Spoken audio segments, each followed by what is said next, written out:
أهلا وسهلا بحضراتكم في درس جديد من قناة ريمن كيمي أو قناة مصري.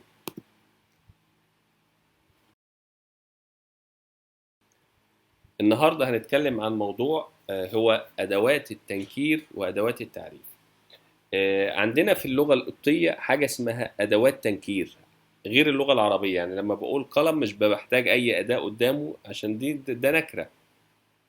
فأنا بحتاج في القبطي أداتين: أو للمفرد بنوعين سواء مذكر أو مؤنث، وهان للجمع بنوعين.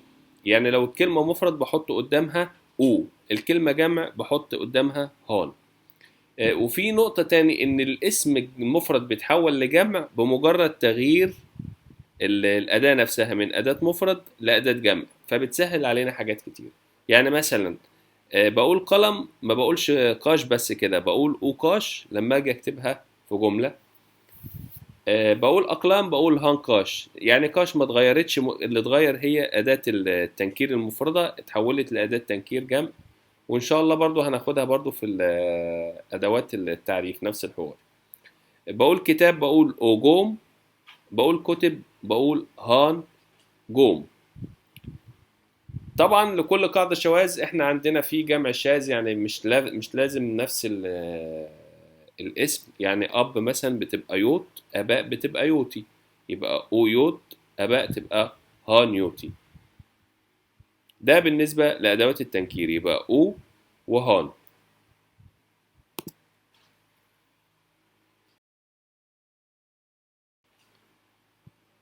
بالنسبة لأدوات التعريف هي طويلة شوية. أدوات التعريف عندنا نوعين من أدوات التعريف، يبقى عندنا نوعين من أدوات التعريف.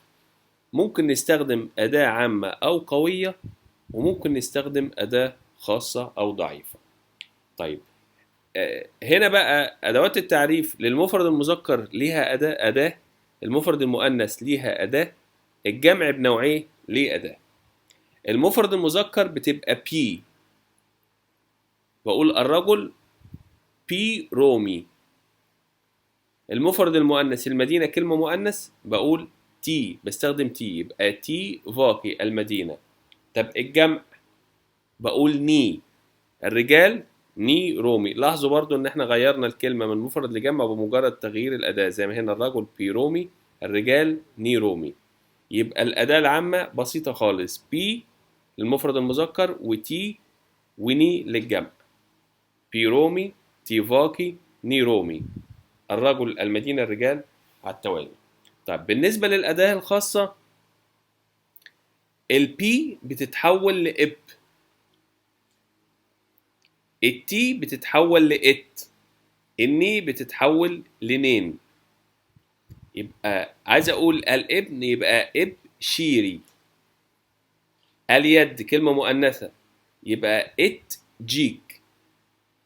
لكن نلاحظ هنا ان نين دي بيجي مع جمع الاضافة، يعني ما ينفعش اقول نين دي بس كده لوحديها جمع بس، لا، يبقى اكون جمع اضافة.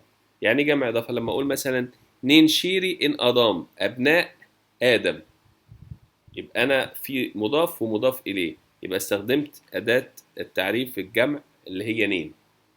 طيب بالنسبة للأداة الخاصة هي كده خلصت؟ لا، أنا عندي قاعدة جوه الأداة الخاصة، قاعدة اسمها قاعدة فيلم نور. شايفين الحروف دي؟ فيلم أدي الفيتا، اليوتا، اللافلا، المي، الني، الأوميكرون، إبسلون، الرو. دي اسمها حروف كلمة فيلم نور. لو الكلمة بدأت بحروف، أي حروف من دول، بنحول الإب دي لإف، والإت دي لإف. يعني مثلا هنا الرجل هستخدم له أداة خاصة، الراجل بيبدأ بحرف الرو اللي هو رومي، ما ينفعش أقول إب رومي، لا، أقول إف رومي، الرجل. طيب المدينة، المدينة فاكي بتبدأ بحرف الفيتا، ما ينفعش أقول إت فاكي، إت فاكي، بقول إث فاكي.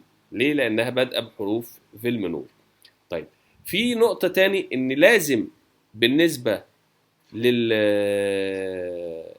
أوميكرون إبسلون واليوطا لازم يجي وراهم حرف متحرك. يعني مثلا يارو اللي هو النهر، عشان احط الاف دي لازم هنا يكون حرف متحرك بعد اليوتا اللي هو حرف الالفا، عشان كده استخدمنا اف يارو. طب لو جه حرف ساكن بنعمل ايه؟ بنرجع للقاعدة بتاعة اب او ات. على سبيل المثال مثلا اب اورو اللي هو الملك، الاوميكرون ابسلون جه وراها حرف الرو، حرف الرو ده حرف ساكن، يبقى نرجع لاب القاعدة الأولانية بتاع الأداة الخاصة. اب افت المسمار، اليوتا جه وراها حرف الفاي، نرجع لقاعدة اب برضو. ات اونو الساعة، الأوميكرون إبسلون جه وراها حرف الني، يبقى نرجع لقاعدة إت. يبقى الأدوات التعريف في أداة عامة أداة خاصة. الأداة العامة بي تي ني، الأداة الخاصة بتبقى إب أو إت أو نين. بس في الأداة الخاصة مع حروف فيلم نور بنستخدم بدل الإب إف وبدل الإت إف. ولازم إن بعد الأوميكرون إبسلون واليوتا يجي حرف متحرك وليس ساكن.